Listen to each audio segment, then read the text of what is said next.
I'm again David Rosenbloom. I'm one of the co chairs or panel chairs of this panel with Adolfo Jiménez at my left, at the end of the table. This is a panel on tax policy, emerging tax policy issues. We have three speakers, and I'm going to turn it over to Adolfo to introduce them briefly, and then we're going to get started. So good morning, everyone. I'm Adolfo Martín Jiménez from the University of Cádiz, and we have the pleasure of having with us today three panelists. Three speakers actually. We have Yariv Brauner from the University of Florida. We have Peter Hongler from St. Gallen, and we have Orly Mazur from the Southern Methodist University in the U.S. And then um, as also will also join at the end, I think, Rita de la Feria from the University of Leeds, and Xavier Oberson will not join in the end. Right. So we will only have one person commenting on the three papers, but David and I will also say something if there's need to Yeah. to speak. So So thank you. without any further ado, we turn it over to Yariv to get us started. Are you probably better to go to the lectern? Yeah.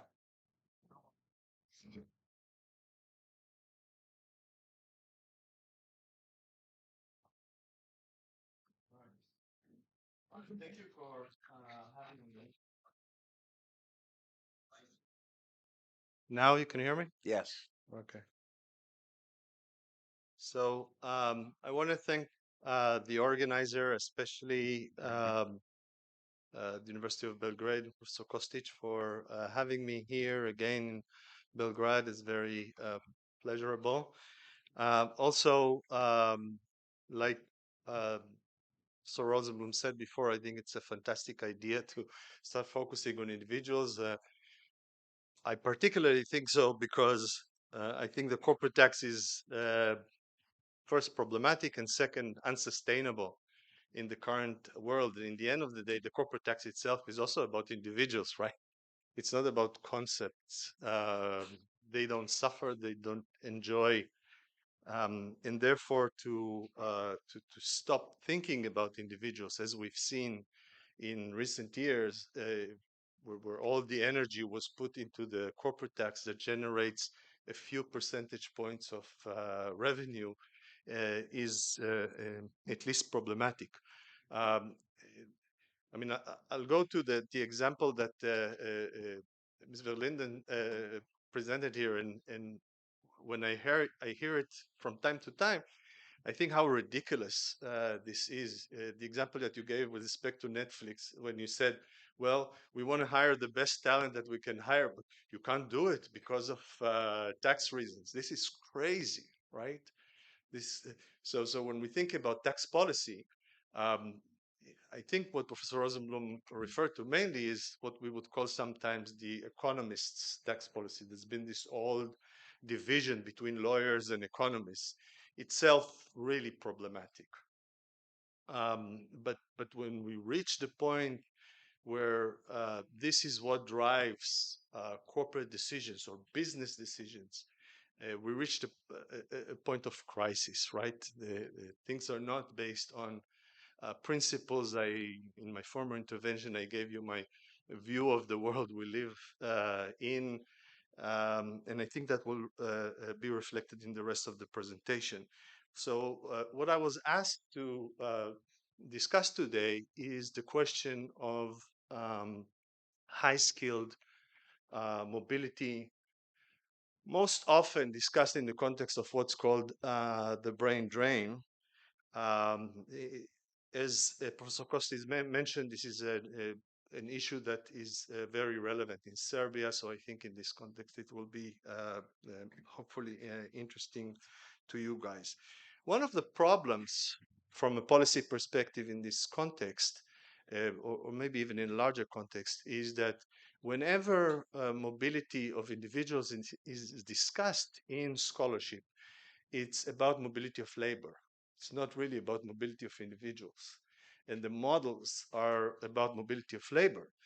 And often the haphazard work of organizations, primarily the OECD, is focused on those large-scale global models and about administrability of tax issues. We've lived in the recent years, the so-called BEPS project started from day one as a project that is not based on principles, that is based on solving little problems. We're all plumbers in some way, but in the end of the day, we live in a system. It's like living in a house when the plumbing goes from through pipes that some of them are plastic, some of them are copper, some of them go through the through the bedroom and etc. Not very comfortable kind of living, and that's unfortunately the system we have today. And obviously, the pandemic contributed to exposing some of these problems. So, um, two things that I will not do is you will not see words on my slides, and you will not hear about specific provisions, either in the OECD model or the UN model. So we've all heard about the global nomads, the virtual workers, etc. And usually the story that we get is reflected in this picture. These high-skilled, obviously, individuals living in very nice locations and doing whatever they do there. And in fact, I know that even in this room, there are some peoples that have at least part of their work in that. I think about 10% of my students currently work for companies that if you thought, like Professor Rosenbloom, that corporations really have residents, they work in places that are not the residents of those corporations. So now, about 10%, that's quite a lot, in fact. But cynics about this are going to say, look, we have rules, and the rules were quite good for individuals. That's why the discussion is mainly surrounding around corporate tax policy, because we have Article 4, Article 4.2, it kind of works, and most of the issues are covered by tax treaties, and in fact, most of the problems are border problems, and border problems are resolved on a bilateral basis, usually based on domestic law. So that's not a big deal. The European Union is a mess that I will not get into because I don't have to. But generally we're okay. But we have at least three instances where these rules didn't work so well. And the first one is the traditional brain drain problem. And it's quite simple, if you're developing countries and you have a relatively good educational system, take Serbia in this context, and I don't know much, but I've heard a little bit from Professor Kostic about it, and I've read a little bit, so if I'm wrong, let me know. You have an okay educational system. The people get themselves educated, and then they go work somewhere else. So the idea is that your best and the brightest are leaving the country. Now you could have a lot of theories about that, but this impacts directly both the present and the future of the country. So if today you don't have resources and your best and the brightest are going somewhere else, it is unlikely that the situation will quickly, fix itself. I'm going to get into the details a little bit later. The second instance are, let's call it classic, highly mobile individuals. So those people that you need to go to Article 4, paragraph 2. Sorry, I said I will not use an article, but I mentioned this one. And resolve dual residence issues for them. And again, the tradition was to have a concern about people that move from developed countries to developing countries, or to developed countries losing some of their tax base. The interesting thing now with the digital nomads is that mostly the direction is in the other the other side. It is developed country residents that are going to developing countries. It does have a lot of impact on analysis, but it just makes it even more complex from a political perspective. The third problem has already been reflected, I think, pretty well in the prior panel, is the question of allocation of profits. Now, if you need to teach allocation of profits, you know this is the worst class to teach ever, because if you begin your international tax class, most of the rules are kind of okay, you can pass them, then you get to allocation of profits. It happened to me just last week, and at that point you lose the students. They don't believe you, right? They don't believe that the system is so horrible and problematic, especially it's just hard to implement, and I think Ms. Verlinden showed a little bit of that, but this real problem, and I think it's a good indicator of the problem. Let's call it this way. This is both a theoretical problem, because we don't have a good principle for this, has been reflected, and it's a practical problem, because you have to do it under the current rules, and it doesn't matter if you're under Article 7 or Article 9. Here I'm violating again my thing, but I followed your presentation, Isabel, on that. So what mobility am I going to discuss here? Well, we're going to talk about these three instances. Let's call it brain drain, traditional highly mobile individuals, and the digital nomads. In terms of magnitude, so real numbers, we see since the 1970s an increase in international mobility of high-skilled individuals. So by the way, I'm not going to talk about immigration policies and non-skilled individuals, only high-skilled individual today. We see an increase, really kind of steady, going up since the 1970s. The pandemic actually halted this increase. And in recent years, we've seen some disruptions that impact the numbers. And therefore, just looking at the number, I don't think we can see the entire problem really. Who are these people? So, as I said, the traditional movement has been from developing countries, especially developing countries with good educational systems. And now we see remote workers, primarily workers. In that situation, we see people a lot from developed countries that are moving or staying or being present in developing countries. And those digital nomads, but we also see remote work of other kinds, where corporations are moving, businesses are moving, not necessarily the corporation themselves, and the people who work for them, because they are talent, they stay in their home place. They continue to do the same thing, but now they're working for somebody that is a resident of another country. In terms of the impact, the data is, of course, a little bit limited, especially with respect to the new type of digital nomad. It's also limited, inherently limited, because it's really difficult to track some of these phenomena.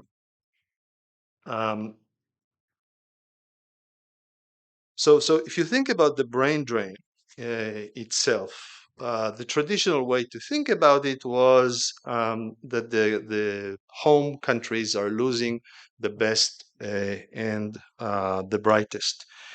And this is how the traditional models looked at that. So you invested this and this amount of dollars or whatever on their education, and you have hoped to get the yield of whatever the yield is with taxes from the fruits of their work, and now you're losing that. Those models came into question in the literature in the 70s, 80s, and on, because they said, look, a lot of countries that are losing high-skilled workers are also gaining a lot of stuff from them. So, for instance, if you have a person from a family that is highly educated and goes to a developed countries and studies and does well, that person sends money. So a lot of focus in the economic studies on remittances. But remittances could be a double-edged sword. Some countries depend heavily on remittances. I think I heard that the Philippines, like a quarter of the GDP, is based on remittances. And guess what happened during the pandemic? This dried out. So it's not a very dependable source of wealth. But it is a foreign currency, and it could be quite a lot for some countries.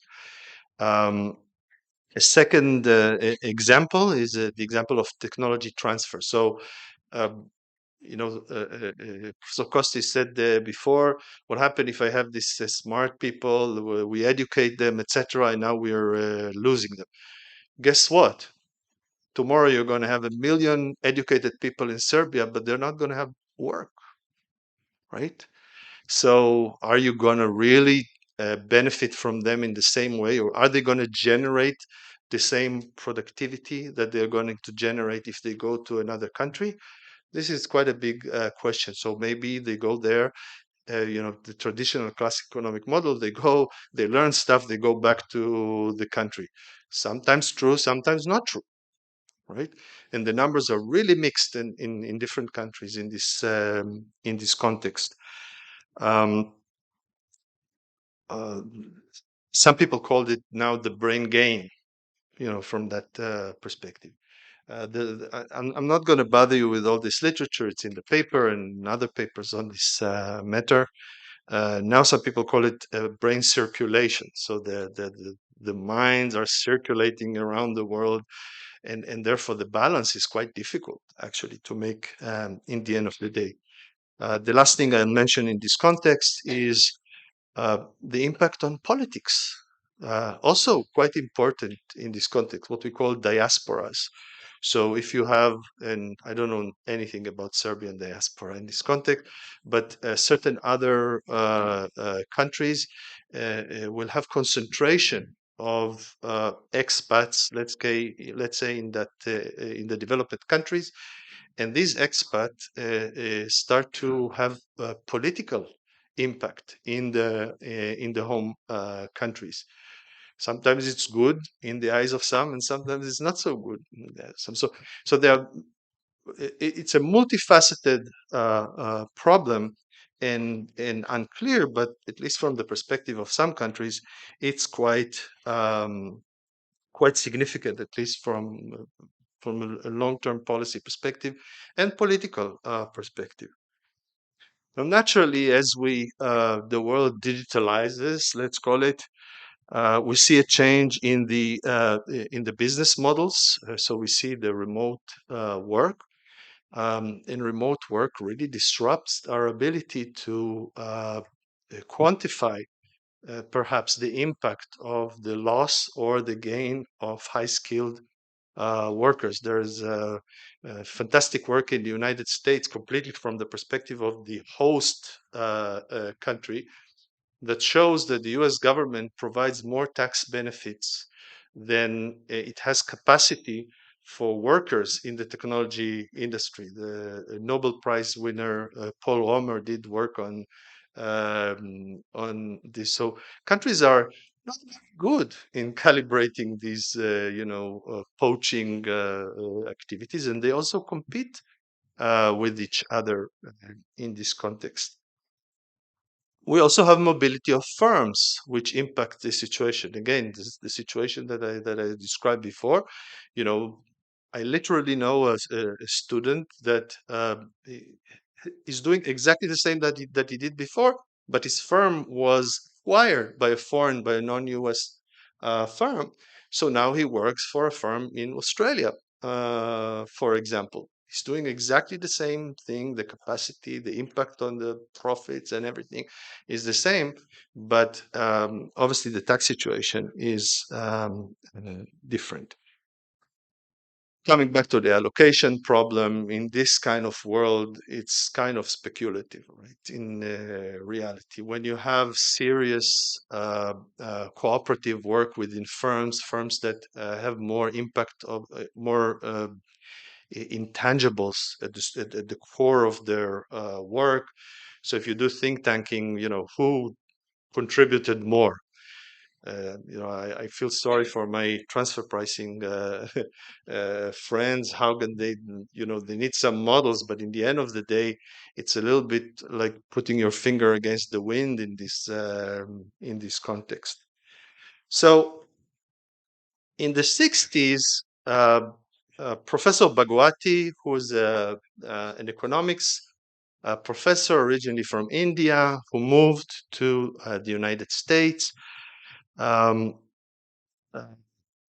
was heavily working on the question of brain drain, particularly in the context of Indian, especially technology engineers, etc., moving to the United States. There is a significant, really big diaspora of Indian technology workers especially in California.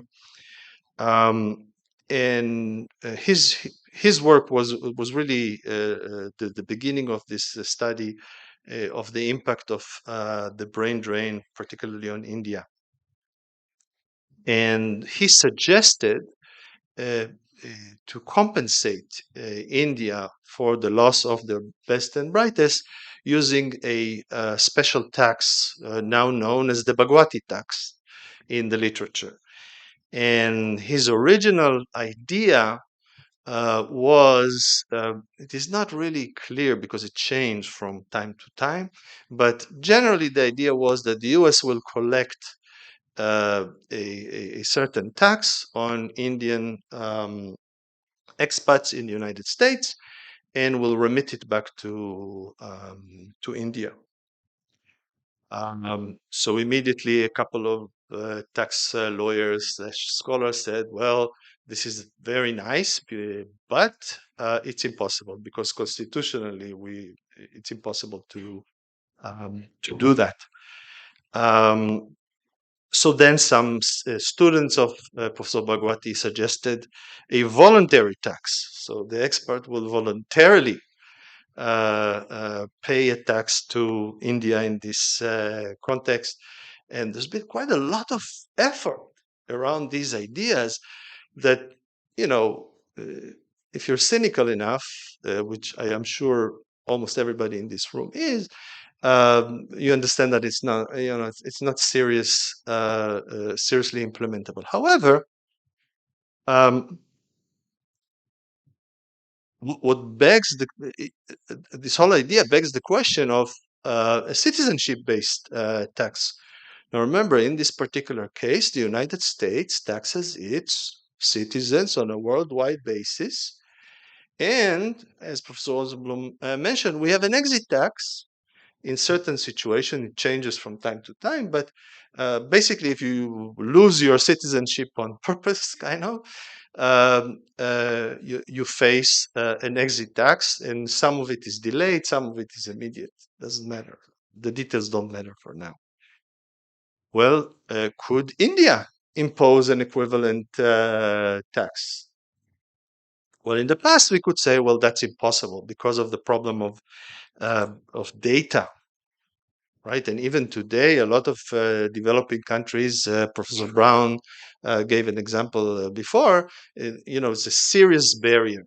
However, for instance, in the context of India and the United States, I think the barrier is pretty low in accumulating the relevant data if one wanted it. Clearly, immigrants to the United States are heavily regulated. We know exactly who they are. especially the high-skilled ones. So that's not really a problem. Could the US oppose India having a tax that is exactly like the tax in the United States?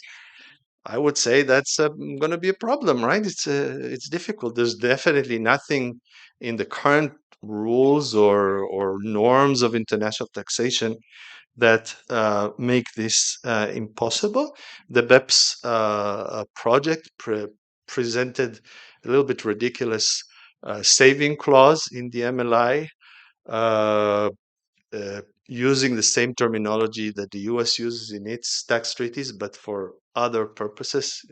So a lot of things that you hear that are borrowed from US tax law is usually not the same, right? So you have to be really careful about it. But the entire scheme uh, uh, uh, at least does not preclude an ability of countries to simply use a citizen-based taxation. So it's not the problem of an ability to do something about it. It's a political problem, right? It's a political, whether we have the guts to do it, whether we can democratically pass the law to do it, and maybe even whether it's good for us. Maybe it's not good for us in the long term. Um, Professor Bhagwati's original idea was based on the concept of fairness. So the framework was fairness. He said, well, this situation is unfair and we need to correct it. And that's what the tax was intended to do. Um, and I think in the end of the day, even he admitted that that's not going to fly. Why? Because, as I said before, my view, we live in a very dark, bad world from that perspective. So if you care about morality, and a lot of people care about morality, etc., in theory, but in practice, we don't vote that way, and the system goes, in my opinion, in a different direction. The key question today is a question of legitimacy. So, is there a power, or is the geopolitical situation is such that will impose that? And we've had an opportunity in the BEPS project in the beginning, as you might all know.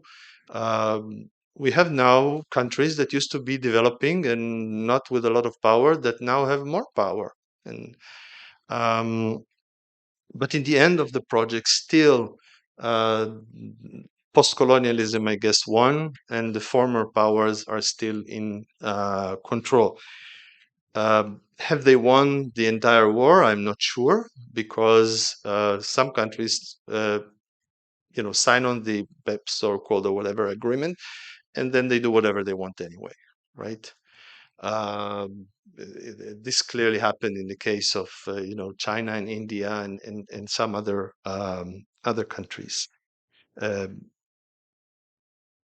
um, so what can we do about it? It's clear that the framework of philanthropy is not going to be useful in this context. So only real cooperation could do something to improve this situation. Otherwise, we will continue in the direction that we are continuing now of one-sided unilateral actions. In Unfortunately, as the economy opens and digitalizes, etc., uh, this will lead to a crash. Why? Because economies depend on each other. No country today can have a best policy. The United States, we have all sorts of ideas, new inventions, guilty, and now we have a new invention of a minimum tax, which is kind of weird because the United States dictated the new globe rules to the world and then went and enacted something different that is incompatible with the rules that were dictated. Um, but this is kind of a high philosophy queries.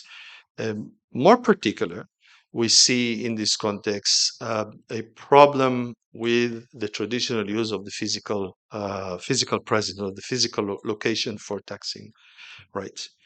And if this is true, that physical location is not does not result in a tax allocation that is acceptable for us, that seems legitimate for us, and the focus on workers is not very good anymore, because most of the high earners don't earn labor income per se, and there's a limit to the ability of countries to tax labor income in the end of the day.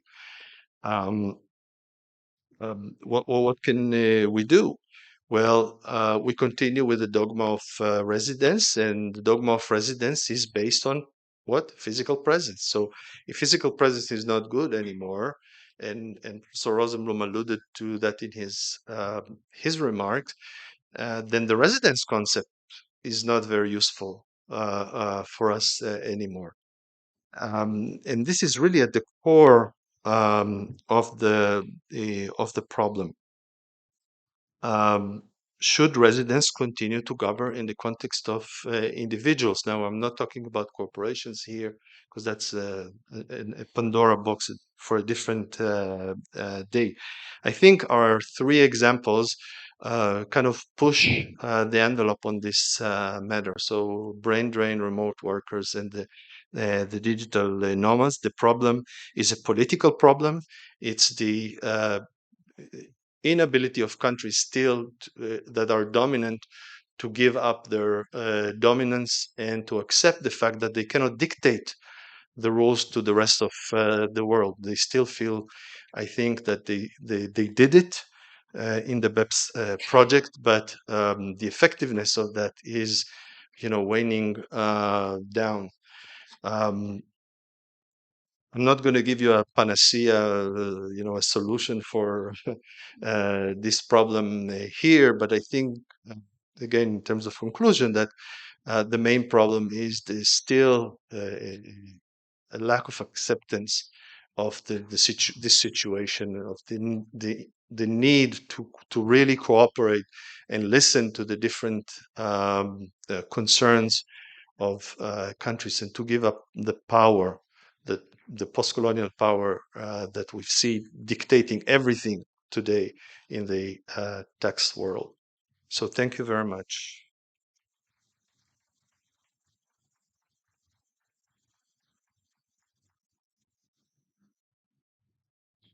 So now, Peter, the floor is yours. Uh, well, okay, we can. We'll ask if there are any questions from the audience on each paper as it's given, and then we'll have a period at the end of the session. Does anyone want to raise any questions for Yariv Brauner? How about our Sveti? Sveti, to you. Now here comes a mic. Thank you. Well, I just have one thought with respect to the Baghdadi tax or some Baghdadi-like tax. Of course, taxing the expatriate because he's an expatriate, I would have a problem with that. But on the other hand, if you would, so what we've done in the area of corporate tax, what you talked about, is basically we are saying, well, developed countries can't use corporate tax to as an incentive for learning and investment. So if you actually provide this, we'll tax our residents at what you didn't tax them back in the developing country. So if you can introduce a mechanism of this sort, why then can't you introduce a mechanism to compensate? You don't introduce a new tax. You collect individual income tax and social security from the expatriate in the state where he lives or she lives at local rates. But then because this has a potentially negative impact on the state of source, you apportion by virtue of a formula a certain part of this collected revenue and you transfer it to the developed country. That would be quite similar, I mean, at least from an ideological perspective, of what we've done with corporate income tax, essentially. And the second thing, I would absolutely agree with you that actually not all countries have an identical view of the brain drain issue. It's, for example, one which is very parochial, is Central Eastern European one, because in Central Eastern Europe you have a combined perfect storm of the declining birth rates and the high immigration and the inability to attract immigration, now a little bit mitigated, unfortunately, by the war in Ukraine. Thus, you have, for example, a huge influx of people into Poland, which essentially was a country of immigration. Now they're getting of emigration. Now they're getting immigration. But in the case of, for example, Ethiopia, even at 10 and above GDP growth annually rates, their birth rates are at a level that their economy can't find employment for all the young that are coming into the workspace. So it's a social valve which actually benefits them to have people getting out. So I would absolutely agree. It's a perspective that needs to be. You need to have a local view and understand it. Thank you. Yeah. So again, theoretically, we could have some kind of a cooperative mechanism of compensation, and I heard before Mr. Edler, who talked about the European context. Well, even Europe cannot do it. I mean, in reality, all of the examples that he gave shows us how difficult it is to do. It reminds me of we have in our transfer pricing regulations example that says that talks about two countries, in a comparable context, two countries that have the same GDP, the same size, the same amount of population, and the same propensity for a disease, because it was in the context of pharmaceutical. Well, I ask you, do you know two countries like that in the world, right? I told my students you can get two points for free if you can find me a country like that. So in reality, and in fact, uh, we've had attempts, right? The U.S. and Germany, for example, attempted to resolve the problem of on not similar context, but the idea is the same: to have a compensatory mechanism for for corporate tax integration. So Germany used to have integration, and the U.S. doesn't have integration, and it clashes with each other, right?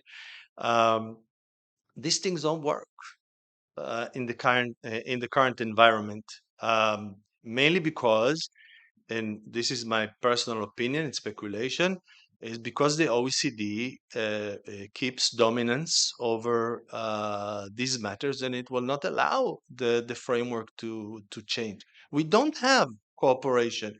The fact that you have 100 and something representative around the table taking good pictures and going and having croissants and baguettes in Paris, that's not cooperation. That's not a real, negotiation or compromises, especially when the agenda was dictated ahead of time. So I think that we're at a stage where the hypocrisy of the international efforts could be taken advantage by developing countries. I mean, Pillar Two is the best example. It's kind of a ridiculous situation, right? The whole purpose was transfer of profits from poor countries to rich countries, right? That's what it is. A minimum tax. What does it mean? Tax on residence that the residence country collects. And then they said, okay, we have to police it because there could be a defection by one of the rich countries. So we're going to do the tax at source, the UTPR, or whatever, I forgot the name. And then they said, oh, but that doesn't look good because Pillar One is dead. It's just a dummy suggestion that nobody ever intended to implement. So what are we going to do? We're going to have this qualified minimum tax. Guess what? If I'm a developing country, I'm imposing 15% on the gross. If I can collect 15% on the gross, I'm better off than I am ever under any of the current systems, right? And I don't need a lot of information in that situation because I have assets of real business in my country, right? So it really is a matter of politics, and the policy here is just a camouflage, right? In this context, and if a country really cares about the brain drain, great, apply a citizenship based tax. I don't think the U.S. has the. I don't think the U.S. will. It might not be happy about it, but I don't think it has any argument against it, especially when it does exactly the same thing, even if for other reasons. Thank you. Mukesh, we'll take one more question, and we're going to turn it over to Peter. I just wanted to make an observation that for those interested, Professor Bhagwati's initial proposal dates back to 1972, which he presented in 74 in 2 volumes in University of Michigan. The issue at that point, there was no technology at that point in time. The issue was brain drain, which India was experiencing by way of the best of the doctors and engineers. And then he revised his proposal after 30 years, which he presented in Columbia University. That's the time the tech issue came up. The challenge with his proposal is that when he presented his proposal, it was more political, inspired by the UN work. It did tend to address many economic issues, but it didn't get into the real issues of tax treaty. But it does find mention in many research work on the tax side as well. Thank you. I'll just say that the paper I just gave a short introduction, but there's tremendous work about it, and you have some sites in the paper for that. Thank you, Mukesh. Peter, I think the floor is yours.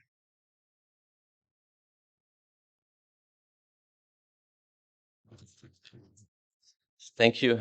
Can I have my slides, please?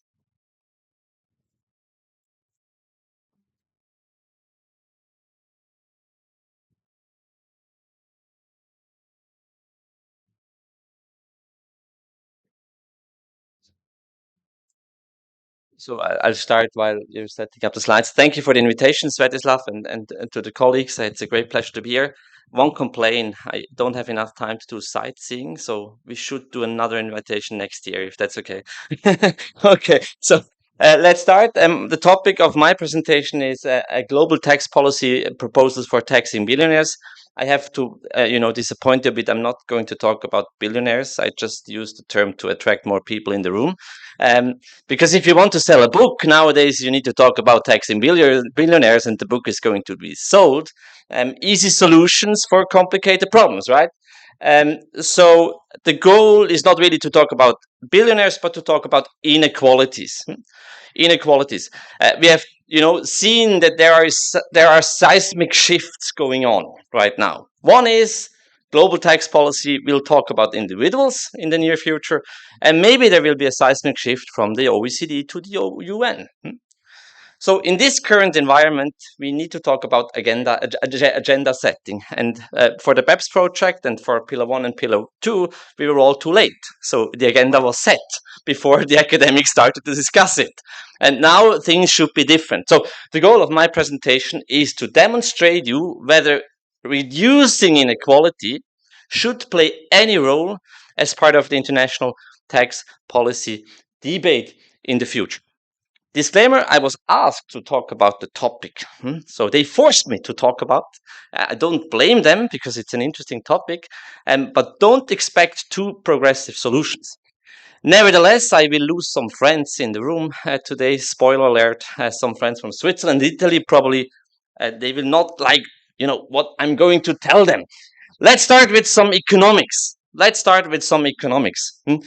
We are in an area of in an age of inflation and war. It's really sad what's going on around the world. However, we have been very successful when it comes to be reducing inequalities at the global level. So we have improved a lot. Not really we, but the Chinese have and the Indians. So hundreds of millions of people have made it out of poverty over the past decades. We have to understand that. It's a great success. We are improving a lot when it comes to global inequalities. Now let's talk about domestic inequalities. So inequalities within a state. There we have huge differences. We have South Africa on one hand. The Gini coefficient is 0.65. And then we have Eastern European countries such as Slovakia with maybe 0.25. So extreme differences. What is the right level of inequalities? I don't know. Maybe Slovakia should have more inequalities to prosper. Of course, South Africa should probably have less inequalities. But it's not just about the Gini coefficient, it's also about wealth-income ratios. I'll talk about that in a minute. It's also about wealth composition. This differs around the globe. So what's the conclusion? If we are now to set the agenda for the next 10 years in international tax policy, we have to understand that inequalities are so different around the globe that we cannot even define a common tax policy. We cannot define. So don't include inequalities in your global negotiations. It's not going to work. Countries differ too much. One very interesting example, I use data from Switzerland. Why? Because we still have a wealth tax, so our data is extremely good. That is a net wealth to income ratio. What does that mean? Wealth to income ratio, if you earn 50,000 euros and you have wealth of 50,000 euros, the wealth to income ratio is 1. Okay? The wealth to income ratio is 1. Now you have the different age groups. So the red ones are the oldest ones, and here the green ones and the blue ones, these are the younger ones. Let's use my age, below 30, of course. That's the black line here. That's the black line. If we take the black line and we look to the right, because on the right, there are the richest in society. So top 1%, maybe that's 200,000 euros of income a year. Let's assume 200,000 euros income a year. The ratio is 1. That means in my age group, the median wealth is also 200,000. If you earn 200,000, you have probably 200,000 of wealth in my age group. 1. Wealth to income ratios at the above 74 is 15. So if you earn 200,000, if you are above 75, your median wealth will be 3 million. So if you introduce, for example, a wealth tax, this will, have a distributive impact from the old to the poor. So it's not just from the rich to the young, but also from the old to the poor. Why am I saying this? Because if we discuss global tax policy, we have to understand that these charts are very different around the globe. So we cannot define a common tax policy. Second example, wealth composition. Again, Switzerland, just because data quality is really, really good. These are the position in the gross wealth distribution. Okay? On the right side, you have, again, the richest. So the top 0.001%. On the left side, you have the poorest 20%, and then it continues. Now, what does that chart tell us? And that's based on wealth tax data. That chart tells you that the richest, what they own is financial assets, relatively. I mean, they own shares, they own bonds, they don't own real estate as much as the middle class does. So for the middle class, real estate is far more important than financial assets. Now, if we start, this can happen if we talk about the new inclusive framework on the taxation of individuals. If we start harmonizing wealth tax, we have to understand if we value real estate in the same way we value financial assets, in some countries it means that the burden is with the middle class. In other countries it can mean the burden is maybe with the richest. We don't know. We don't know. So again, if someone is listening, who is involved in tax policy, if these suggestions pop up in the next decades, we have to understand that the situation in the States are so different that you cannot define a common tax policy to reduce inequalities at a global level. Question so far. Otherwise, I'm losing you. So these are, the economic data. Now, allow me 1 minute about philosophy. I had made the experience compared to Professor Rosenbloom that the European law schools, they just look at the rules and they don't talk about philosophy. So maybe we should, meet each other along the Atlantic somewhere in the middle. So let's talk about philosophy for 1 moment. What kind of equalities do we want to have? And do we want to reduce inequalities from a moral perspective? And there is this famous debate between philosophers whether we should reduce inequalities at the global level or only within our state. And there are very strong reasons to argue that only within our state we have an obligation to reduce inequalities to a decent level. Of course, you have other obligations. You might have an obligation to support inhuman situation, to help people come out of extreme poverty, but not to reduce inequalities in the same way we do it within our state.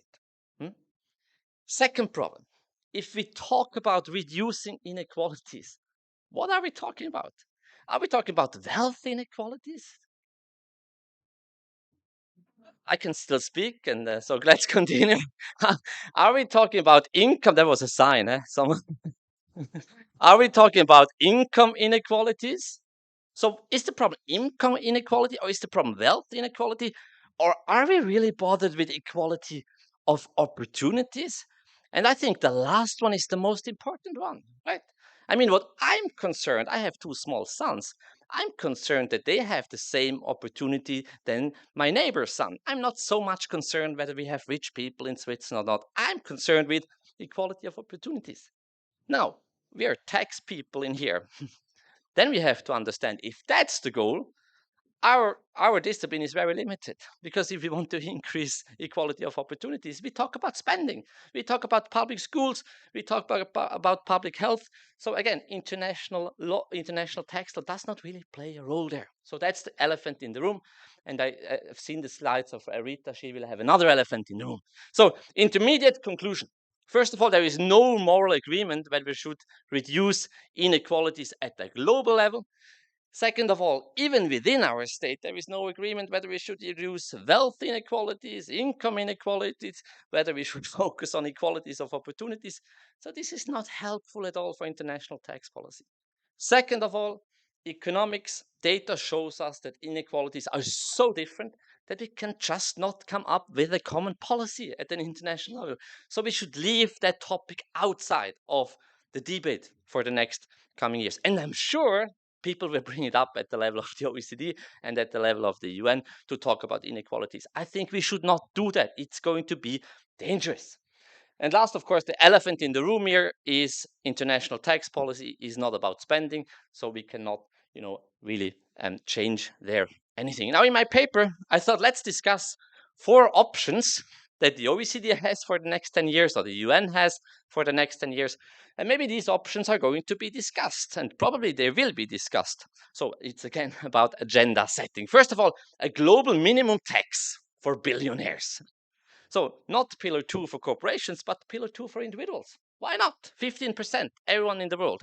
Second option, a global wealth tax for billionaires, suggested by Piketty and others, or a global income tax for billionaires. And the last proposal is the one that I will focus, because this is the only one where I see really some room for moving forward. This is challenging harmful tax regimes for billionaires. Why are the first 3 not really persuasive? Because of the reason I just explained. I mean, these aim at reducing inequalities. And we can reduce inequalities through international tax policy. It's simply not possible, because inequalities, again, are different and there is no moral agreement.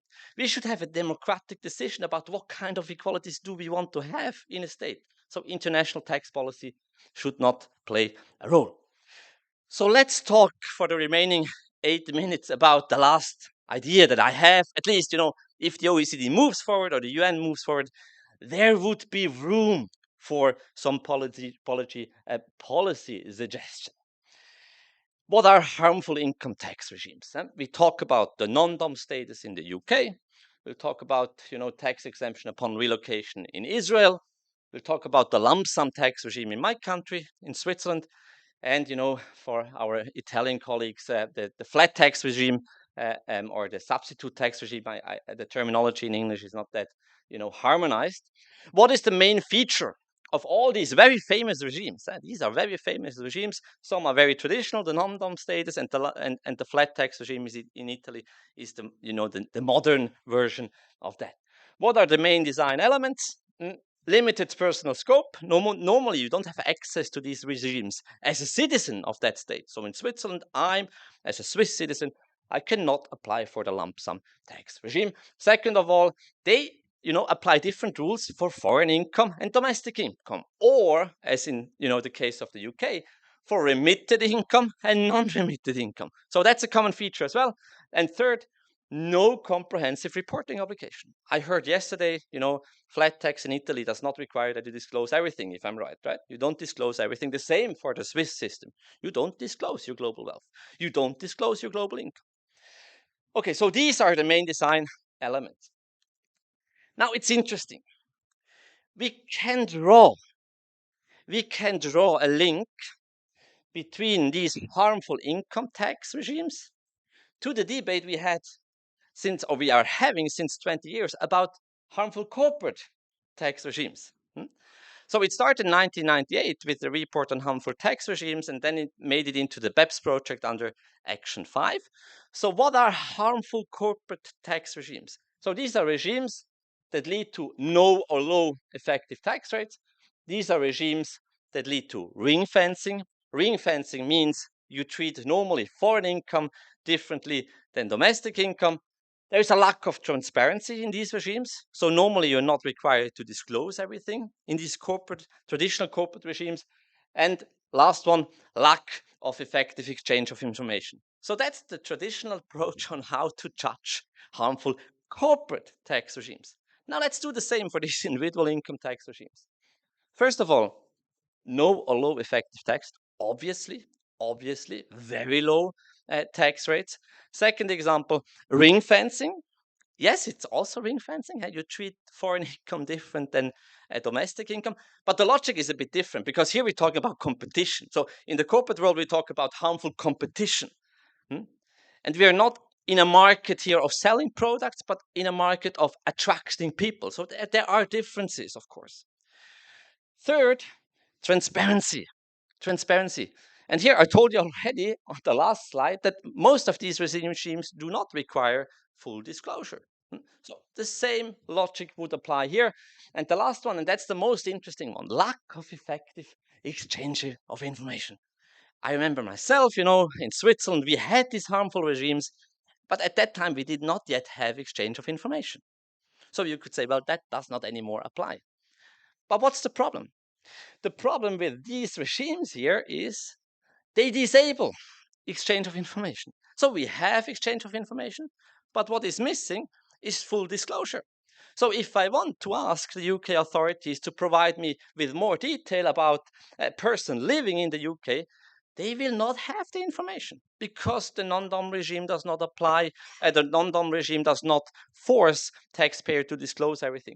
So even the last element is a tent. Now, I see room here, and I know that's an unpopular position as a Swiss. I see room here for, global tax policy to develop, and not to harmonize tax regimes, but just to require reporting. Reporting. Why? And now we are not talking about inequalities, but we are talking about the most blatant forms of injustice. It's not about equalities. It's about the most blatant forms of injustice. Why? You have billionaires, maybe in the UK, paying 1% income tax, and others paying 45%. I mean, still 45, not anymore 40, but 45% income tax. So these are really extreme forms of injustice, and we should get rid of them as societies, my personal view. And second argument for the position is protection of source taxation. I mean, that's one goal of international tax policy, that states should be allowed to tax what happens in their territory. And if we don't disclose everything in the resident state, we cannot not ask for such information within an exchange of information procedure. So we cannot tax what happens in a territory because we don't have access to the information. And that's the problem. So let me summarize. Again, inequality should hopefully not play a role in international tax policy. It sounds a bit silly, I know, and maybe you're surprised by the result, but I think it should not play a role. It's not a principle that should apply in international tax policy because huge differences. Second, moral disagreement. So democracy should decide what kind of inequalities we should have. Second of all, if we think about potential option, maybe the last one, challenging harmful tax regime, is one of the options. But there, the logic is different.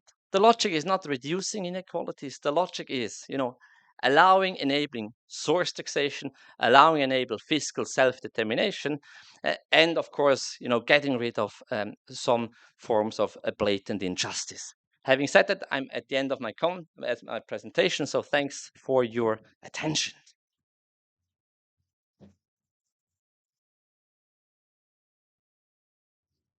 Thank you, Peter. I think we can take a question or two if there is. Yes. Yes, a moment. There's a logistic problem with Rita. She cannot share her presentation, so yes. Oh, she can't. Yeah. She's unable to share it. Yeah, she's unable to share. So yeah, Well, now we can take the questions. Yeah.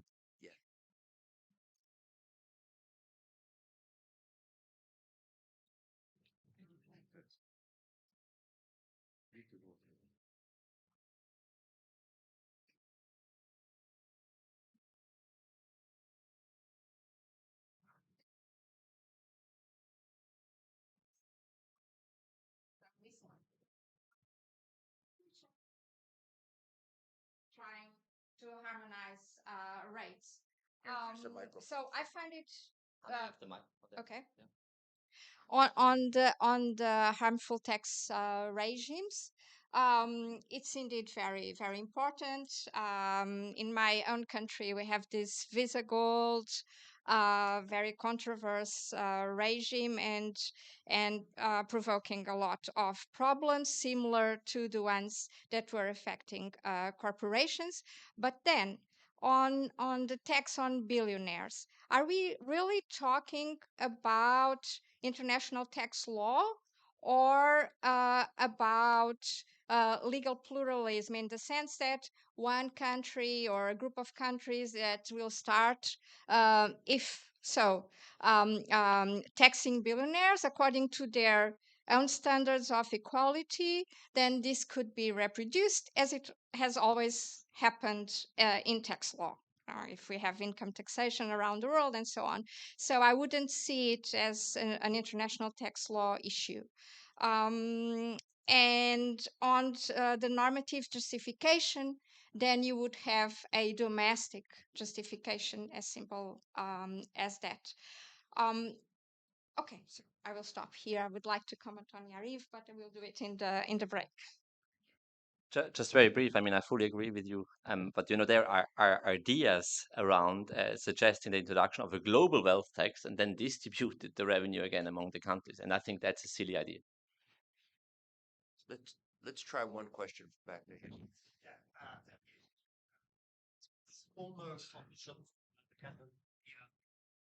It's hurting hearing that it's a harmful tax regime.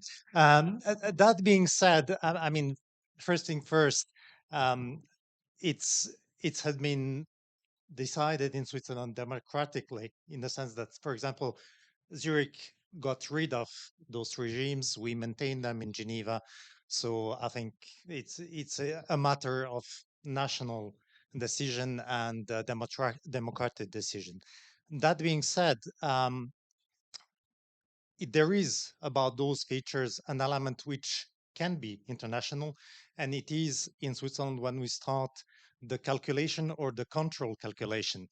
And there, I think it becomes international in the sense that if you want to apply treaty benefits, then you have to disclose. Otherwise, you cannot apply it to the treaty benefits. It's especially the case in the Swiss Convention with Italy. So I would say, from my perspective, the regime is not harmful unless you cannot, or you apply the treaty without disclosing the information. So in that sense, I would say if Switzerland decides to restrain its tax base, that is not harmful in itself. I mean, of course, I don't make a lot of friends in Switzerland, and it's provocative. But what's the problem with the last point? What's the problem? I mean, I see, the rule says if you want to apply the treaty, you have to disclose the income. But in most cases, I mean, what people do is you have a top holding company in a jurisdiction without the withholding tax, and therefore you don't need a treaty. so you can avoid the system quite easily. And the problem for source countries is the only thing that they can see is that there is a top holding company in a certain jurisdiction, but they don't have means to ask another jurisdiction for information about the ultimate beneficial owner. And that's the reason why I'm arguing in favor of changing the system a bit, as this allows source countries to check whether the person receiving certain income is really the beneficial owner of that. So that's the logic behind the argument. But I see the democratic, position. That's right. Zurich has abolished it. The Canton of Geneva still has it. Yes. Yes. Miss. Yes. You. Yes. Sorry.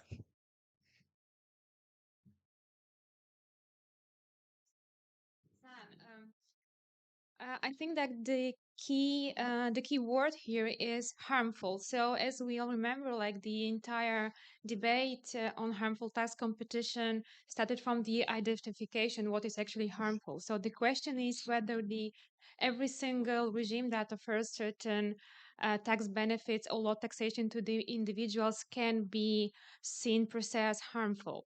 So in case of corporate taxation, we started from identifying harmful tax regime, trying to align a substance with the jurisdiction, and we ended up with the global minimum tax because as we neither harmful tax measures against harmful tax regimes and BEPS couldn't cope with that. So we have Pillar 2. And is this maybe some kind of a road to implement a global minimum tax on individuals? Maybe I got misunderstood. I mean, I'm not arguing in favor of challenging these regimes by forcing states to abolish. I mean, it's a democratic decision to implement them. The only thing I'm saying is we have made so much success with transparency. So much. I mean, it has been a huge success. The international tax world is transparent. And what jigsaw piece is missing is disclosure in the resident state. And disclosure at the resident state, you could, implement that by global standards, yes. And you're not forcing states to abolish the regimes. So it's two different ways of approaching the topic. And I think the interaction with sovereignty is less if you force states just to disclose instead of forcing states to abolish. Yes, sir. Here. Yeah. Well, I think we lawyers are sometimes using words as if they were universal, which they are not. And my concern, well, I mean, on the basics, I share your approach for the free alternative and the full alternative. But my concern about identifying what is harmful is again on the fact that even taking into account the 4 factors in the 1998 report in order to see what is harmful, we see that this has not been maintained consistently in the future. So 2 years later, low or no taxation ceased to be a factor to be considered a regime harmful. So my concern here is if all these inconsistencies and actually changes in the policy that the OECD has gone through in relation to corporate taxes will not suffer exactly the same inconsistencies when it comes to to personal income taxation. Fully agree. I simplified a lot. I give you an example. Take Monaco. No income taxation no income taxation at all. I mean, there is no ring fencing, right? But we should have disclosure there as well. So this is, I mean, we are just in the beginning of a debate, and the next 10 years will tell us whether that's an area where international tax policy will move. But defining what harmful is really, really difficult. And in the case of Monaco, these requirements would not work because you don't have ring fence. Everything is exempt. We can take one more question. Natalia? Yeah, more than a question, it's a sharing of a challenge that with the data that we had in Colombia, we just approved a new wealth tax. And like you said, the wealthiest individuals usually don't hold real estate or easily spottable assets. They hold most of or all of their wealth through corporate structures. Many of them are topped up by trusts or private interest foundations. And the big challenge that we found there in the data is the valuation of these assets. So I think it will be useful for your paper also to get into the aspect of how you value assets, also in the identification of a harmful regime, because if you go to where these private interest foundations and trusts are set up and how they reflect their underlying assets, you will find a lot of opacity there and very diverging practices on how they reflect, for example, unrealized gains. So this is a huge challenge that we found as Colombian lawmakers, and if you find a solution, please share it. Not a solution, but the importance of data is extreme. I don't know whether we have colleagues from Germany here.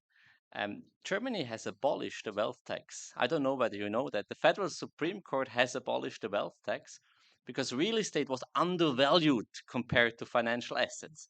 Now, if you have not my chart, but the chart of a colleague in mine, well, if you undervalue real estate, the wealth tax can still be progressive.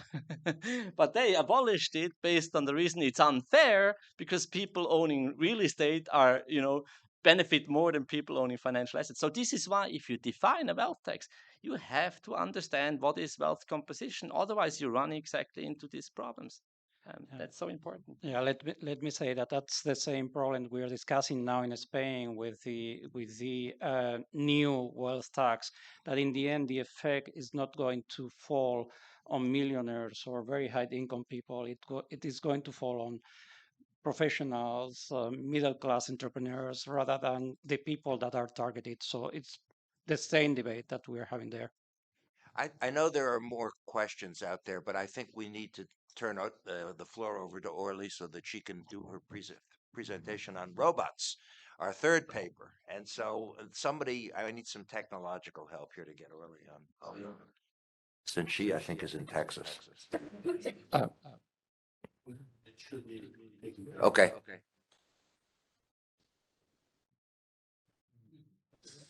There she is. Let me know if y'all are ready for me to start. Yes, we can hear you. That's fine. Perfect. And I was told that someone would put my PowerPoint slides on the screen since I'm having a hard time technologically here as well.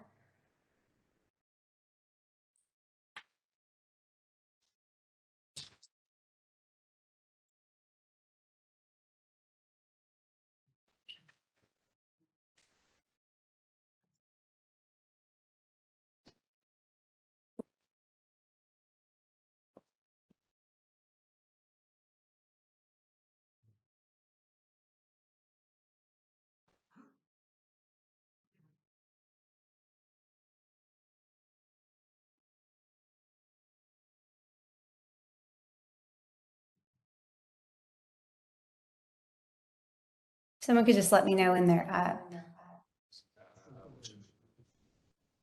I think they're working on that. Okay, no problem. Perfect. There you go. There we go. That looks like mine. Thank you. Perfect. All right. Well, thank you for having me today. I'm sorry I can't be there in person, but thank goodness for COVID. At least I can be there virtually. I've been asked today to discuss whether we should tax robots and AI. Next slide, please. So this is a controversial issue that has been debated worldwide, and people tend to feel really strongly one way or another. Essentially, what's been happening is in recent years, as you know, we've had major advances in artificial intelligence, robotics, and other advanced technologies that have really impacted the labor market. For instance, we've already seen for many years, blue-collar jobs have been affected, like auto assembly, customer service, grocery checkout. But now what's different is that we're also seeing robots taking over numerous other tasks that were previously reserved for white-collar, educated professionals. And economists warn that this is just the beginning. We are on the brink of the fourth industrial revolution, where these types of advanced technologies will disrupt the way we live, work, and interact. The question is, what should we do to address the concerns that robots may take over our jobs? Should we tax robots, as numerous policymakers suggest, or should we do something else? Today, I'm going to try to answer this difficult and controversial question. Next slide, please. I'd like to start today first by describing the international implications that result from having robots in the workforce. I'll then offer my critique of why I think robot tax is not the best solution, not the best way to address these implications. And then finally, I'll conclude with some alternative actions that nations should consider doing today in order to address the challenges of this new automation era. Next slide, please. So let's start with the implications. And if you can click the button 3 times, what you'll see on the screen are some recent headlines. If you just push the button, it'll show you, hopefully, yeah, 3 times. One more. All right, 2 is good too. So you see here some crazy and dramatic headlines that have been going on in the screen that show what the first big threat of having additional robots in the workforce is this threat of massive unemployment. Now, there are studies to support this threat of massive unemployment.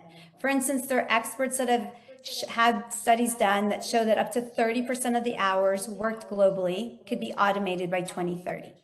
And many of these experts say, well, this technological revolution we need to be really worried about. It's different than the previous ones because here we have all sectors of the economy being affected, not just discrete blue-collar jobs and other sectors. And then also technological progress is happening much faster than ever before. It's important to note, though, that these studies and the predicted number of jobs really vary, 1 by the study, by the expert conducting it, 2 by the industry, and 3 by the country in question. Now, there are also a lot of experts on the other side that say we don't need to be worried about technological massive unemployment. Instead, sure, robots are going to displace workers, but at the end of the day, we're going to have either no overall job loss or maybe even net job creation as robots create new jobs. And recent evidence even shows us that the most automated countries have experienced low periods of low unemployment rates in recent years. Now, when you consider that technology is rapidly advancing and what the future holds is uncertain, we can't say 100% whether or not we will have massive technological unemployment or not. What is certain, though, and what most experts agree, is that this robotics revolution will at least cause a short-term labor disruption that will cause considerable labor market turmoil, at least in the short term. So regardless of what happens, policymakers do have an important role to act now in order to mitigate some of these, to minimize this disruption and its negative effects. Next slide, please. The second big implication from an increased number of robots in the workforce is that we will likely see an increase in inequality. As we automate more tasks performed by humans, that means we have more robots competing with humans for jobs. So you have more workers, more supply than demand, which will naturally cause wages to decline. When you consider that humans are now competing with robots who don't take sick days or vacation days, are prone to less errors, this may cause a further decline in the wages of human workers. On the other end, we may have the more highly skilled, educated workers that know how to use the robotics see an increase in their wages, therefore creating this even greater income disparity. Alternatively, it's possible that the benefits of automation won't go to human workers at all, but instead will go to the owners of the robots, the owners of the capital, which is an even smaller group. And so therefore, this can cause increasing wealth concentrated in even a smaller portion of society.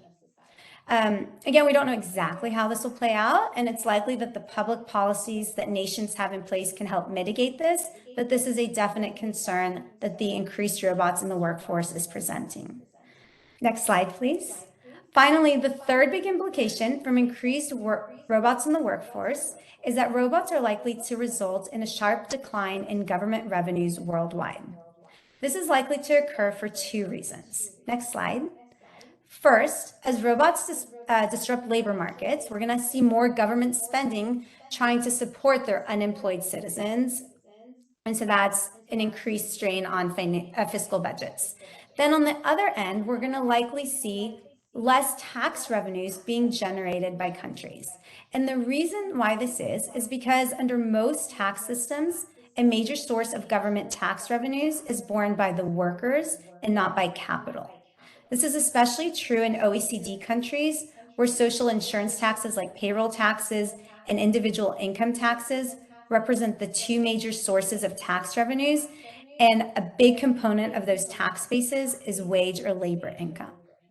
Now, this isn't to say that robots are not going to generate taxable income, just that the income generated by robots will produce a smaller amount of tax revenues than that produced by the humans that they displace. So consider the situation that results as more robots enter the workforce. Well, first, robots aren't earning wages, so there's no payroll tax to pay because they have no wages to pay that on. And without wages, they're not paying individual income tax on that labor income. Robots instead are often characterized as a type of capital asset for tax purposes, again, not wage income. And so instead it'll be treated as either generating capital gains or business profits. Each of these types of income are often subject to more favorable tax treatment than labor income. For instance, labor income is taxed on a gross basis, business income is taxed on a net basis. We often see a lot more tax preferences for capital and business income. And then also the corporate tax rate in most nations is relatively low compared to the tax imposed on the similar level of wage income. So even though automation is going to increase productivity and maybe generate additional income, that income is going to be taxed at a much lower rate. And so it's unlikely to offset the decline in tax revenues from payroll and individual income taxes. This is especially true at an international level, where the tax system often does not adequately tax cross-border income generated by intelligent robots, right, which is a type of digitalization. We already know the permanent establishment concept creates a lot of problem with business income escaping taxation in market jurisdictions. This is likely to be an even bigger issue as we see even more robots coming into the marketplace, because as robots become more advanced, they become more digital, they're less likely to take a physical form. And so therefore there's going to be even less of a physical presence in a nation. And even where a PE is deemed to exist, a particular jurisdiction may have trouble taxing the income because of the current profit attribution and transfer pricing rules. A lot of these rules depend significantly on the location of specific people functions. If we remove the people, again, we have these issues that arise. So all of this means that the introduction of robots into the workforce can have a significant effect on the allocation of profits among jurisdictions.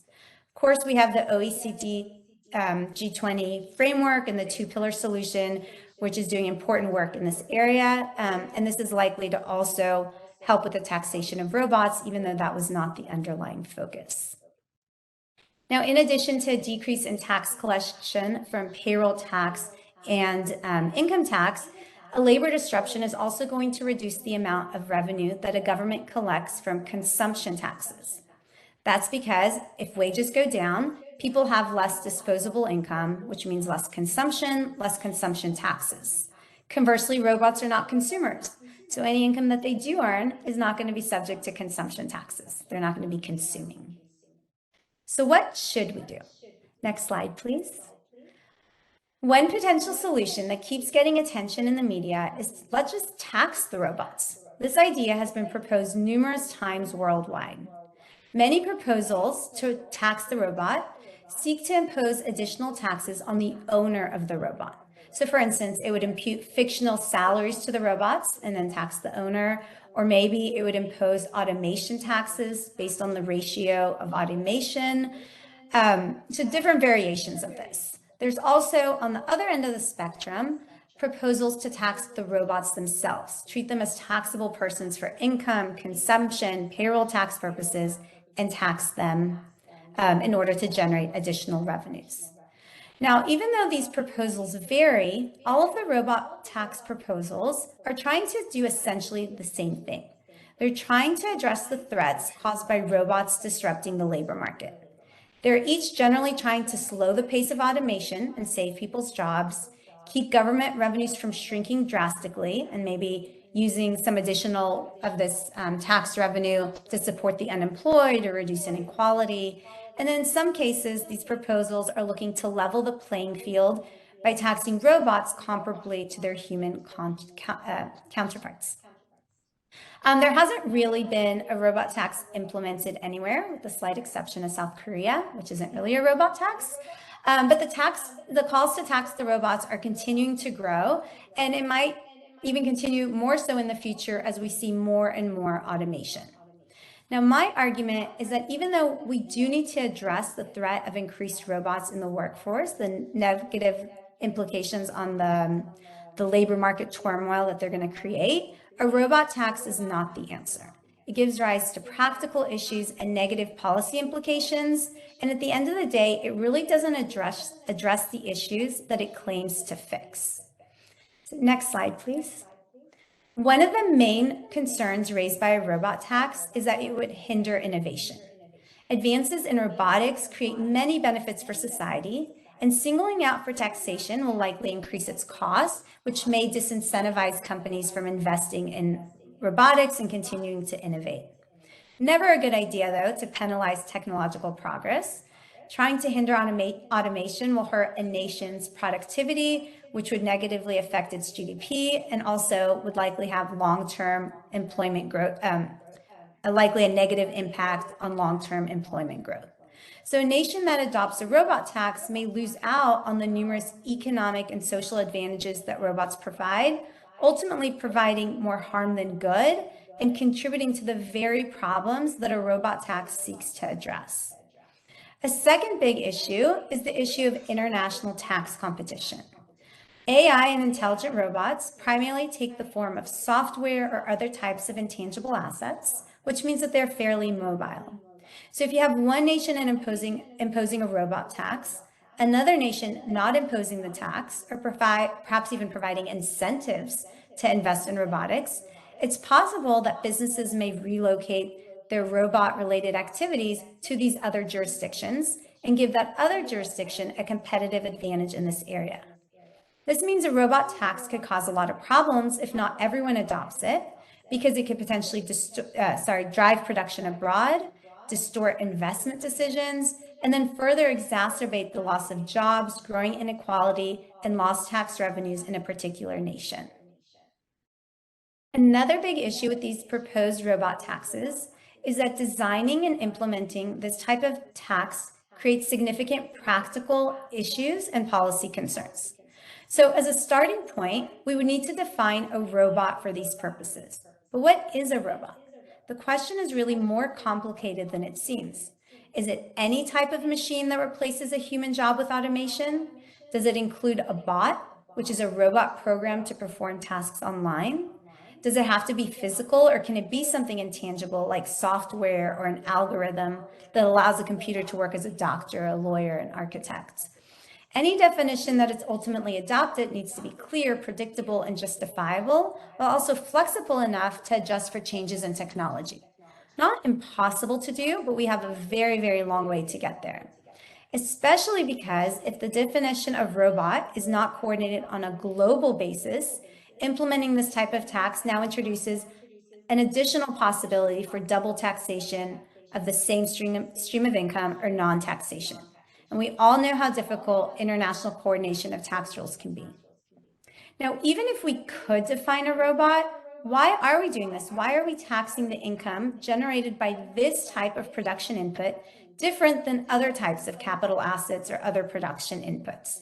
What is the justifiable basis for distinguishing between these different types of capital assets? Don't we have other types of capital assets that displace humans? Now, if the goal of a robot tax is to increase government revenues while minimizing labor market disruptions, in theory, a robot tax should encompass all technology that displaces humans, right? That imposes automation at the expense of human workers. But if robots are increasing productivity, why would we want to do that? Why do we want to discourage their use and reduce the productivity of our nation? Very problematic from a policy perspective and an economics perspective. Now, even if the above concerns can be addressed, policymakers are likely to face extreme challenges in defining and calculating the tax base subject to the robot tax. This is because a robot doesn't actually earn income and it doesn't actually pay taxes. So how do we measure the profits or value created by the robot or automation program in order to impose the tax? Many challenges arise here because it's not always clear how many workers a robot displaces. And more than that, not all automation technology displaces human workers. Sometimes a robot may complement rather than displace a human worker. Or what happens when a robot performs a job that a human has never performed before? Or if a robot enhances or creates new human jobs, how do we differentiate between these job displacing and job enhancing robots? These issues all make it extremely difficult to determine when a robot tax should be triggered and how much income should be subject to tax. It introduces a lot of arbitrariness and complexity into our already complicated tax system. Then when you take into account the global nature of our economy, each of these design and implementation issues are exacerbated. Because the term robot encompasses not only industrial robots, but really all types of AIs that can be, again, embodied in software or other types of tangible products, it becomes really difficult from a territorial sense to conceptualize which jurisdiction should tax the income. In other words, how do we determine the location of the robot when it takes on this intangible form? Under current law, it's unclear where the robot is generating value. Is it the location of the hardware, the software learning algorithm, somewhere else? What happens if the components of the robot are located in different jurisdictions? This all further complicates this determination. Also possible that the robot is not located in any jurisdiction, but rather exists in the cloud or completely online. Again, this raises sourcing issues, it creates potential abuse by increasing the mobility, and it would just create a lot of challenges for both income tax and consumption tax purposes. Finally, if robots themselves are treated as taxable purposes, we would still encounter similar issues because we would have to identify the robot's place of residence for taxation purposes. Now, this type of this type of tax may also be subject to the risk of tax avoidance strategies. Without international cooperation of the robot tax, inconsistent application of this tax would facilitate further tax avoidance techniques as businesses try to move these operations abroad, and also create enforcement challenges since the rules are so unclear. Also, as I've just highlighted, the robot tax proposals involve a substantial element of arbitrariness and complexity that generally translates to taxpayers not understanding their tax obligations, which increases non-compliance, whether on purpose or not, and also to enforcement difficulties. Even more complicated when you consider that these robots are usually involved in cross-border activities. All this comes up to increasing the potential of tax avoidance and ultimately undermining the effectiveness of the robot tax. So in summary, a robot tax raises a lot more problems than it solves, and it's not likely to effectively address this labor market disruption that we're worried about, rising inequality and declining tax revenues. So for these reasons, I don't believe that it is the optimal solution for addressing these issues. But what should we do? Next slide, please. So what should we do to address the job loss concerns, the revenue shortfalls, and the wealth inequality that this automation revolution is likely to contribute to? Well, even though a robot tax is not the answer, policymakers worldwide do have an important role to play in addressing these issues.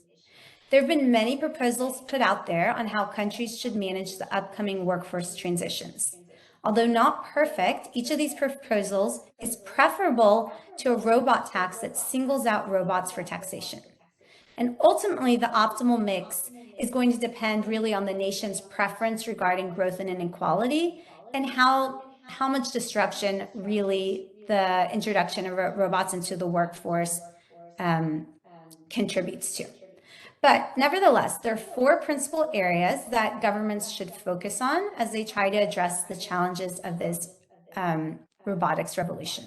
So first, nations should strive to create an environment that fosters job creation and overall economic growth. Not surprising, right? We know that innovation and technological progress is important to the economic growth and advancement of society. So we want to support this innovation.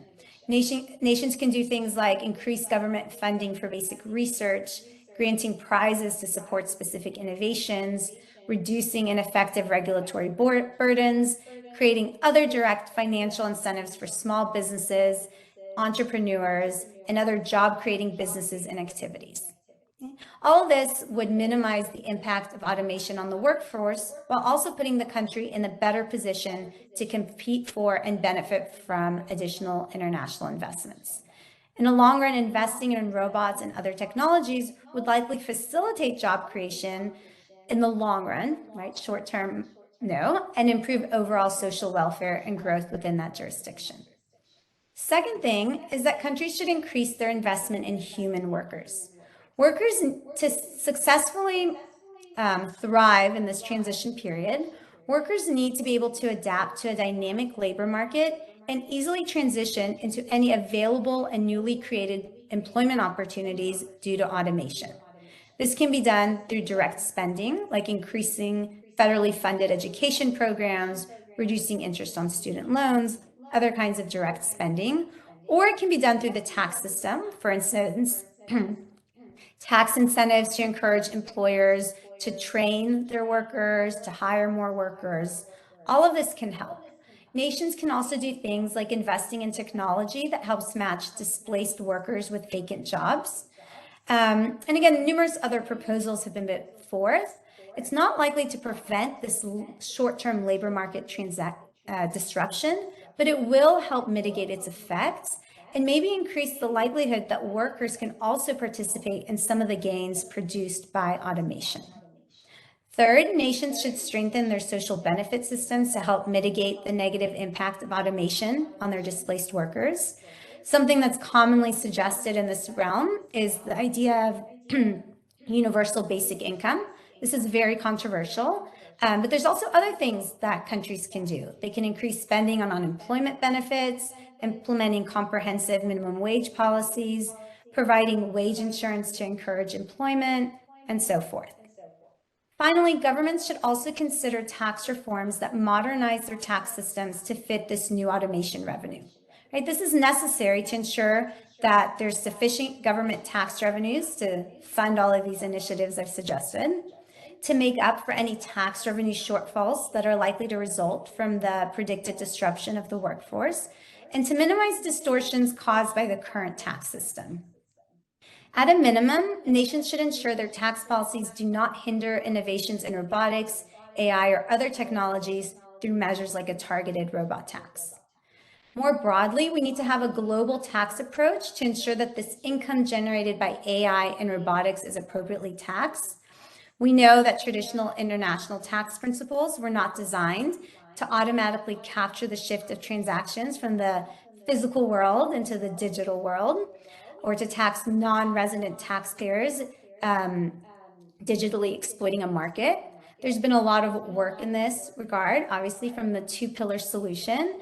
And this solution and any other sort of global tax approach that seeks to comprehensively tax business income rather than singling out specific types of income for taxation would really be beneficial with respect to taxing robots as well and addressing these additional issues that the introduction of robotics presents to us. And then lastly, countries should also consider re-examining their domestic tax policies in light of the changes brought to the economy by the rise in robotics. For instance, the tax laws in many countries tend to benefit capital income over labor income, but this may not necessarily always be the right result, because by doing this, we're essentially subsidizing capital relative to labor, which further increases the likelihood that businesses may prefer robots over human workers and would erode this important source of tax revenue, the labor income tax revenue that many governments worldwide rely on. So in conclusion, there's no easy answer to the difficult questions of how to minimize unemployment, improve economic equality, and raise a sufficient amount of government revenue in an equitable and efficient manner. But it is clear that a robot tax is not the answer.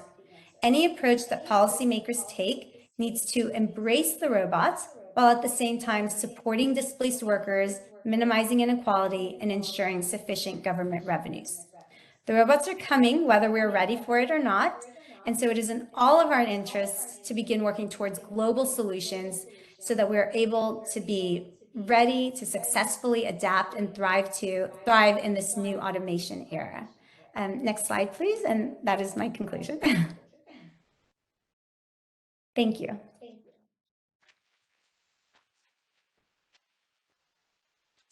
Okay. Thank you very much, Orly. In the interest of time, we're running a little bit late. We're going to have a comment from Rita de la Feria at the University of Leeds. Can we get her slides up, please?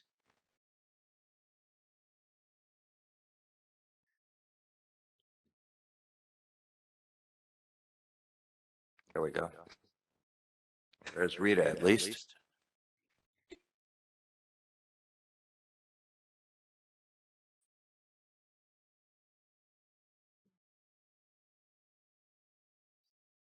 Rita, you can hear us?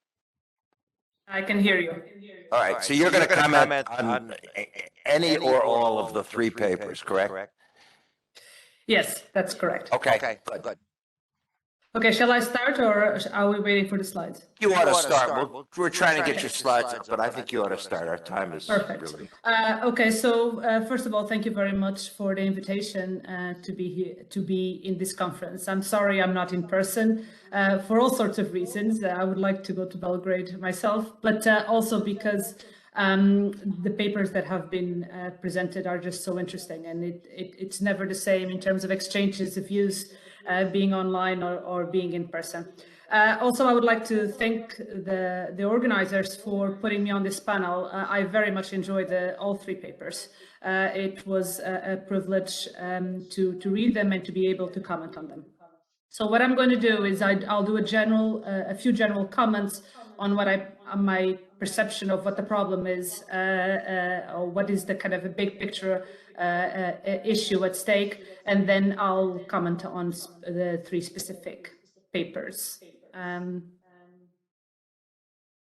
Shall we wait for the slides? No. So if you want, you can upload your presentation now through the share function. Okay, oh, perfect. Okay, can you see it? So click on it. Click on the presentation. I am clicking. That's it. Can you see it now? Yes? Yes. Okay, I can't hear you, but yeah. Okay, I can see the presentation is now available. Okay, technology always lets you down. Okay, so in like big picture, as I mentioned, just a few general comments. The first comment is actually echoing the point that Yariv did on his presentation. The digital revolution is bringing challenges to all areas of the tax system, from tax policy to tax administration. So far, we have been concentrating on the consequences on certain areas of the tax system and not on others. So we have been concentrating primarily on corporate income taxes, loads of attention, loads of resources devoted to sorting out the problem of the digital economy to corporate income taxes, with I probably controversial statement, making a controversial statement here, but with limited success. So I'm not sure that there is any viability on Pillar 1. And as regards Pillar 2, I share many of the concerns that Yariv already mentioned on his presentation. I won't dwell on that, but for me, this has been clearly a limited success. More successful has been addressing the challenges of the digital economy in the context of the VAT, has lots of less attention, a lot less resources dedicated to it, and yet it has been a quiet revolution. So a majority of countries around the world now have, in one way or another, adapted their VAT rules to digital cross-border transactions, and we broadly know how to do it in an optimal way. Now, the elephant in the room is basically personal income taxes. And so far, we have devoted very little attention to personal income taxes. And the truth is that there is very significant challenges to the personal income tax system. Now, there is also opportunities, I should say. I won't dwell on those now, but there are also opportunities that the digital revolution presents to personal income tax systems. But as I can see, there is two main challenges. All of them were the focus of the presentations in our panel now. The first is the automation challenge, which Orly discussed. The second is the mobility challenge, which Yariv and Peter mentioned. Now, if you look at the mobility problem, the mobility of individuals was not only predictable, but it was actually predicted. So we have had studies spanning back about 15 to 20 years, mentioning that this was about to happen and the challenges that this would bring to labor markets and to the way we organize society. Now, they weren't necessarily focused on taxation issues, but there were a significant amount of people, primarily in the area that is broadly known as futurology studies, looking into this and saying that there are very serious challenges coming down the tracks.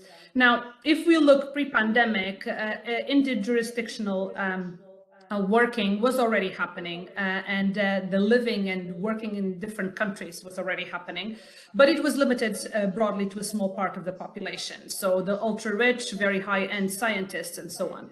What we have seen post-pandemic is the dramatic acceleration of this process of dissociation. So it is true that we had it, and the brain drain mentioned being probably like an early stage version of this type of situations, but albeit that you were living and working in the same place, but you were coming from another country, the problem that Yariv mentioned. But the issue of this dissociation between the two elements of work and residence has dramatically increased with the pandemic. Now, the automation problem, as Orly mentioned, is basically a problem that is coming down the tracks from two sides. So first of all, the revenue is going to suffer because there will be labor displacement effects, and it's going to be felt heterogeneously. As she mentioned, different countries will feel it differently, different industries will feel it differently.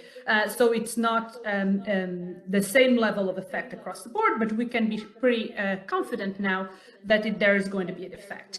And on the other hand, you're going to need extra expenditure because you need to reskill the workforce. Now, the consensus from economists and a kind of medium to long-term perspective is that these will be broadly welfare enhancing because they will increase productivity. And also, they will deal with some challenges, societal challenges we have down the line, for example, population aging.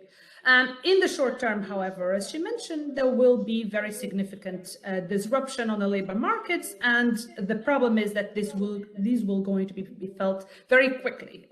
So the problem is not so much that technology changes are bringing labor and societal consequences, but it's the speed on which this is happening.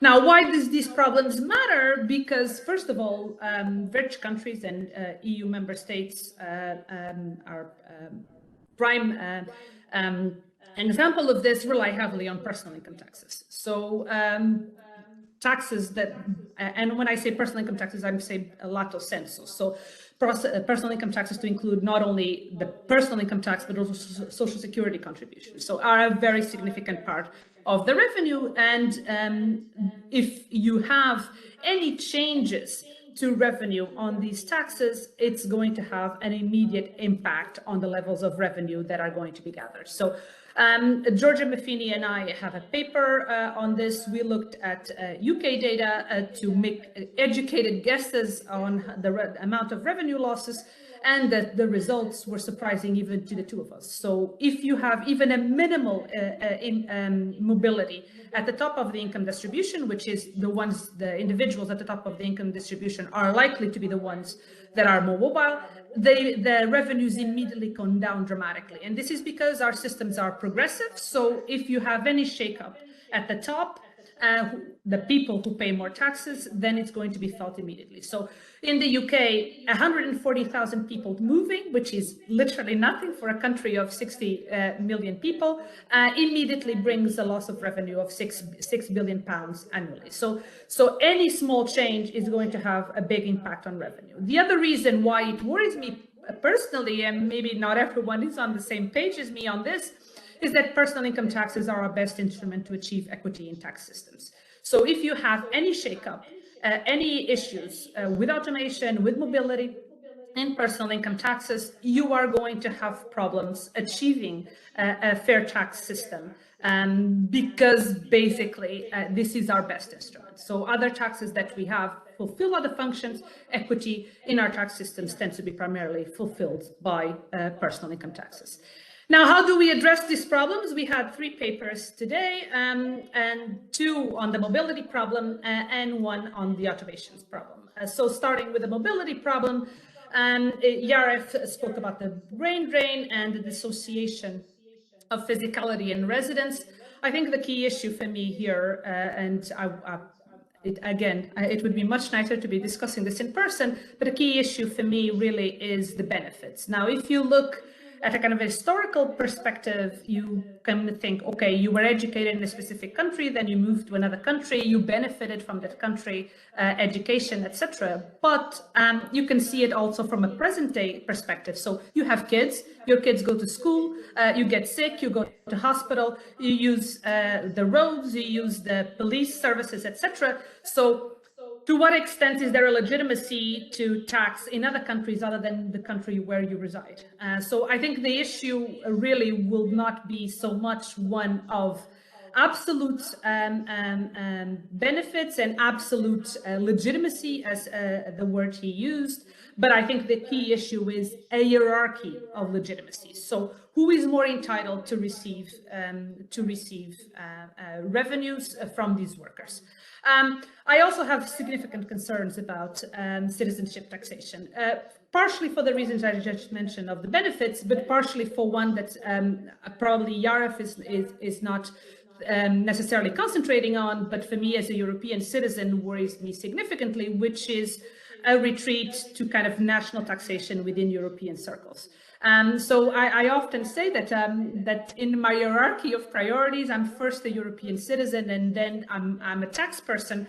If I had to choose between the two, I would prefer to have a system of integration within the EU where nationality doesn't make a difference, and we're all European citizens and all subject to common rules, than a situation where, you know, because we can't agree on this specific who is more legitimate than the other, we end up in a situation where citizenship of a specific European country matters for the level of taxation that you will get. Rita, I have to interrupt you for a second because we are very limited on time. So we're okay. So I'll go quickly then. So in terms of Peter's presentation, I think the key issue is competition, and the fact that preferential tax regimes are emerging is an early sign, in my view, of competition. I think that this is very concerning. There is commonalities with corporate tax competition, and it didn't go well there, so I don't think it will go well as regards personal income taxes. As regards Orly's paper and automation, I agree with her that robotax are not the answer. I think the key issue here is that we don't often see the difference between aim and instrument. So the fact that we frame the problem as a problem when personal income taxes revenue loss means that we're trying to find a solution as a clear substitute, and I think that that's not the way forward.